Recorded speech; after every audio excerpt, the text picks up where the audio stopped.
I do. I believe there is no death. So by no death, you mean, The physical body, yes. The spirit, no. so there are ways that we survive our death. Yes. And how do we survive our death? How, in what form does this happen? Well, everything's energy, right? So we're just energy living in this body, and this body is just a vessel for our soul, higher self, whatever you want to call it. So when this dies, the meat suit, what I like to call it, then we live on. And we live on like how? I guess there's different ways. There's like different levels you could go to. My belief is you go have a life review, and then You have a what review? life review, Life review. and then you kind of hang out up there and see if you learned your lesson or learned whatever you were supposed to learn when you came down this go round. And if you didn't, then you're like, okay, I could do that better. I could do that better. I could do that better. And let me go back down and see if I can have a do-over. Okay, so people have this what's called a life review, and then you come back to this world, I think you're saying, and then you live on as a different person maybe, or a different way, or I think most of the time you choose to come back if you haven't learned your lessons Okay. or haven't finished your schooling. You'll come back with somebody that's similar to what you are now. and who decides whether that happens or not? You get to decide. Oh, you decide. Okay. You, higher self, you. You hire yourself. Yeah. On a scale from 1 to 7, how confident are you that this belief is true? 7? 1 to 7? 7. And on a scale from 1 to 7, how important is it for you to believe in true things that are true and real? True to me. So everybody has a different truth. Oh, okay, well, maybe we should back up then. So everybody has a different truth, you're saying? Everybody's experience is different. So yours is different than mine. Oh, I do understand that. Yeah. Okay, so So your truth may not be my truth. are you saying that everybody has a different experience, or everybody Right. has a different truth? Everybody has a different experience, and what they believe is true Does that may not relate? be true for someone else. Can we both have different truths and they both be true? Yes. Okay. So I have this pouch of cricket bites that you can have after we're done. Awesome. I Would was you like some? hungry. Because no one's taken me up on this yet. I've had crickets. You can have it. Is it flavored? This is roasted original, but we have other flavors. I think cayenne's the best. Anyways, there are, let's say, an even or odd number of crickets in this pouch. Okay. I might not know the answer. I presume you don't know the answer. I'm pretty sure I don't. But could it be said that there's an objective truth there? That either there's an even or odd number of crickets and it doesn't matter what we believe about it, it's Yep. just true? Because it is, right? Yeah. It is.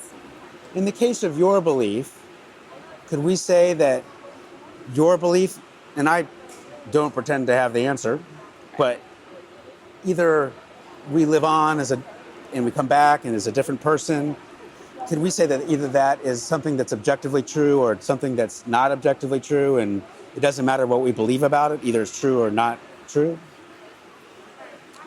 Okay. So we need to go back on that question. So I'm not exactly sure what. So everybody has their own opinion, right? And everybody has a truth, like what you believe is true. So everybody has their own opinion, and I think you said everybody has their own truth. So what's true for you may not be true for me.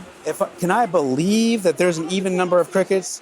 You can believe that, but I don't know the right answer. If there's an odd number of crickets, is my belief true?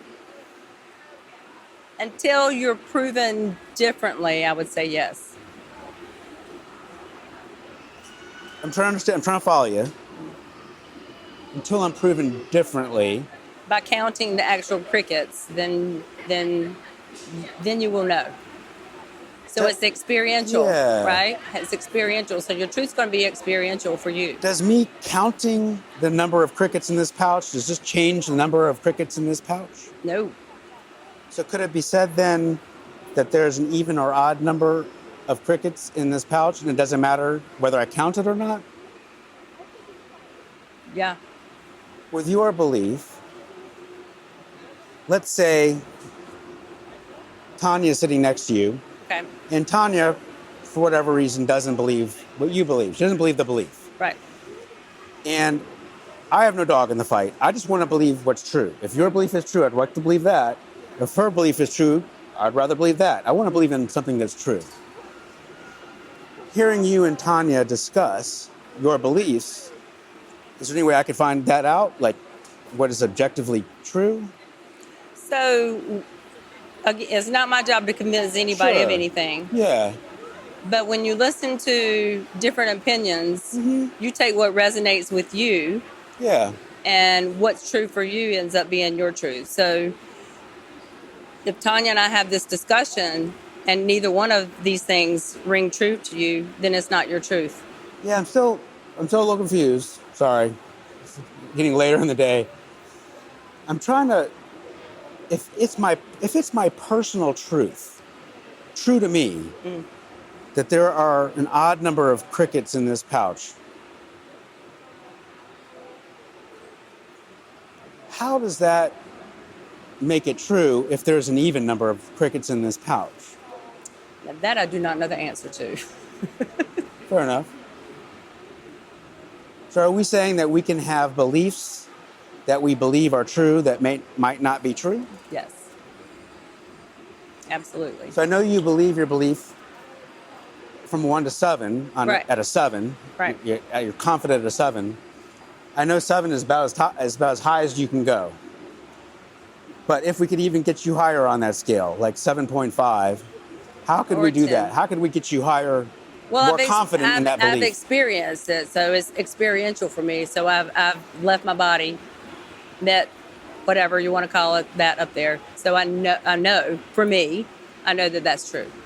So you're at a 7. I know that's about as high as it gets. But if we get you even higher to 7.5, you'd probably even more experiences like that, and you'd even be more confident about the belief. Right. Let's think about the other way. Is there anything that you could learn that would get you from a 7 to a 6.999 in your confidence level of the belief?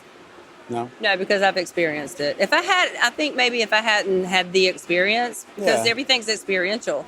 So if you've never had the experience and you're listening to other people talk, well, you haven't experienced it, right? So you don't know for sure. There could be a little bit that I don't know if that's true, but for me, no, I know. Is it useful, and I'm really curious what you think about this, is it useful to have a belief, do you think, any belief, not just your belief or any belief at all, is it useful to have a belief that can't be shown to be incorrect if it's incorrect? I don't know if it's incorrect, but if it happened to be incorrect, is it useful to have a belief that can't be shown to be incorrect? Because if a belief can't be shown to be incorrect, then how do we really know that it's true?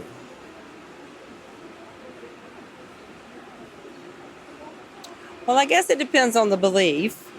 Again, with the crickets, that can be shown different. But if it's something esoteric or, spiritual, that's something you just either you choose to believe it or you choose not to believe it. So you're saying with the crickets, it's something that we can count, Because you can see it. and with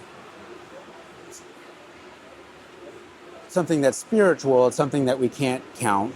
Something, it's the faith.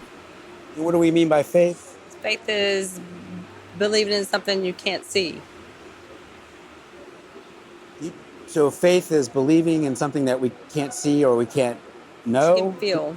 Can't feel. I mean, you can know it, but it's not knowing as in human knowingness. It's a knowing. It's a higher knowing. Because we all have higher selves. You just need to be in tune with You're the saying higher. that we know it Just know it. because we know it, but not with evidence that we know it? Right. I see. How do we know things that we don't know? You have a soul's calling, and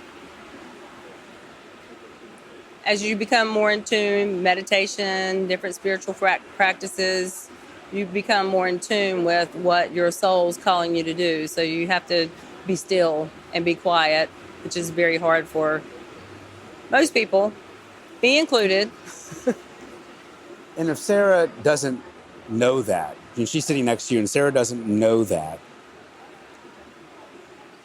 and you know that, and I know you know that, Right. how do we all really know that? So you just need to listen to your soul and your And if higher Sarah self. says, There's not one. yeah, Yeah. That's Sarah's belief. It's not, Yeah. I mean, we can all talk till we're blue in the face. If they're not going to believe it, they're not going to believe it. And it's not, sure, you just sure. can live by example. So it seems like that when it comes to your belief, and it's at a 7, and you said that you're likely not going to go to a 6.999 for you. Probably not. So I think what you're telling me is that this belief is with you. Yeah, I get it. It's beautiful. It's nice to know. Yeah. Yeah.